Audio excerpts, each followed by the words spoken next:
Hey guys, my name's Katie, and today I'm going to talk to you about Gunston Hall, which is located in Fairfax County, Virginia, along the banks of the Potomac River.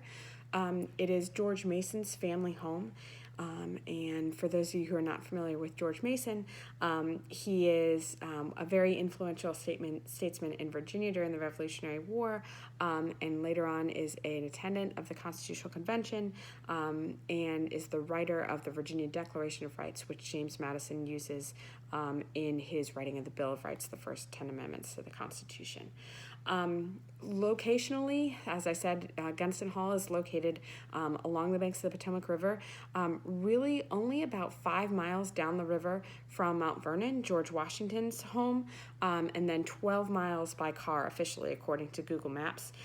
If you know anything about Northern Virginia traffic, it says it'll only take you about 25 minutes. It might take you about an hour, hour and a half maybe in rush hour down Route 1 now, but really it's within a day's ride they are within a day's ride of each other as they were alive and working together and living so close to each other in Northern Virginia. The thing about his house is that it wasn't preserved in the same way that Mount Vernon was preserved. So actually, while George Mason intended it to be his family home forever, it was actually sold off right around the turn of the century and flips hands back and forth between families. At one point it's used for a summer house, and they actually let you go and stay in the rooms in the early 1900s. And eventually it's finally sold for the last time in 1949 to the restorative group that's been working on it since then. And they've actually done a really great job restoring the house and what they can grasp of the landscape. A lot of it was lost by kind of rebuilding, and they have a lot of George Mason's plans and the furniture that he purchased and a lot of that stuff to work with, so that's been good. And growing up, I actually had a good family friend who was a volunteer and a curator at Gunston Hall, so I've had an interest in it for a while. I love George Mason. I think that he is one of those forgotten founding fathers where you hear about him a lot because his works are used in other aspects or in other places, but he himself, his story doesn't get told a whole lot. The reason why I think he is so cool is because he sees himself as very refined, and he is.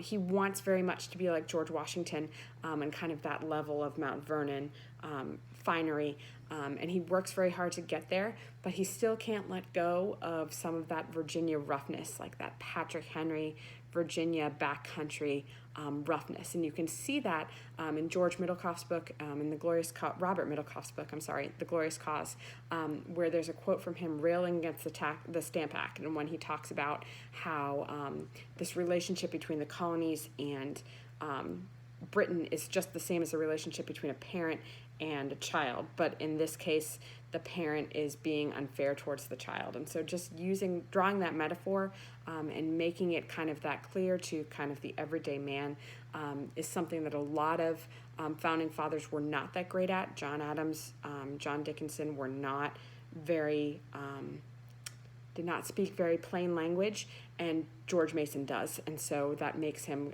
kind of endearing to me as a founding father and a political figure. The other reason I think that he is awesome is he sticks to his beliefs, even in the face of a lot of people telling him to give in, and even in the face of years afterwards. So, for instance, in the Constitutional Convention, he goes with the idea of supporting the Constitution. He believes that the Articles of Confederation should be changed, and so goes with the idea of supporting this Constitution. He knows that James Madison has a plan for it, and so he's going to full on support that. But when he realizes that the Constitution doesn't have a Bill of Rights and there are other pieces to it, other compromises that have been made that go against his principles, he finds that he can't support it. He can't do it.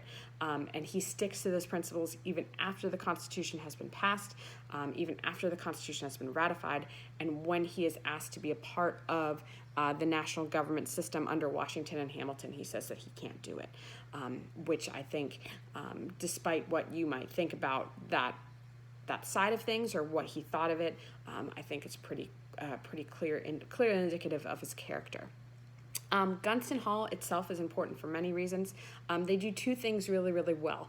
One, they do a great job of, for little kids or for elementary school age kids, kind of engaging in colonial reenactments, and they're much more approachable than arguably Mount Vernon or larger landscapes are. As I said, I had a friend who was a volunteer, and she basically worked on the plantation. They dressed up as from that time period in history, and they portrayed these characters. So kind of taking a much more approachable, hands-on approach with the house and with George Mason's history. And then for older students, the story revolves around obviously the importance of George Mason and the Bill of Rights and the Virginia Declaration of Rights and the stand that he takes for people. And so I think that ultimately the house itself is representative of the man. According to Robert Rutland in George Mason Reluctant Statement, Gunston Hall was the epitome of George Mason's lifestyle. Never a man to feign modesty, the owner knew that the jewel of his eye, so the house, was also one of the showplaces of the neck, not grandiose, but in detail elegantly perfect, the characteristic of everything he undertook. And like most of the things George Mason constructed, it was built to last. So ultimately, Gunston Hall has lasted, and it remains an important piece of public history because it represents a founding father who often takes a back seat to larger figures who live right down the road. Yet Mason's contributions to the United States remain important elements of our everyday lives. Thanks for listening, and I look forward to working with you all this semester.